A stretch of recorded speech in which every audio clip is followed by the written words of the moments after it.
sumunod sa ating Panginoon.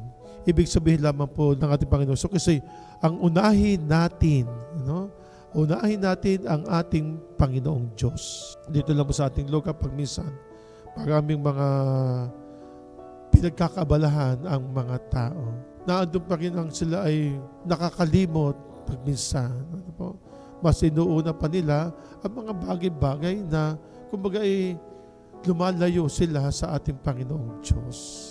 Ayaw muna silang tumanggap ng mga bagay-bagay na kung saan ikakaunlad ng ating buhay pananampalataya. Ibinibigay na nga sa atin ng ating Panginoon Diyos kung ano yung dapat nating gawin upang tayo magkamit ng biyaya.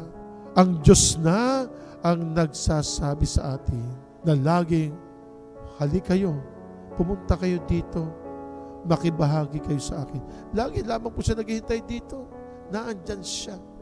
Yung nga po sinasabi ko sa inyo, siya na, siya na ang lumikha sa atin, siya pa ang pinagkasalan pa natin, at siya pa ang gumawa ng paraan kung paano tayo makakabalik sa Kanya.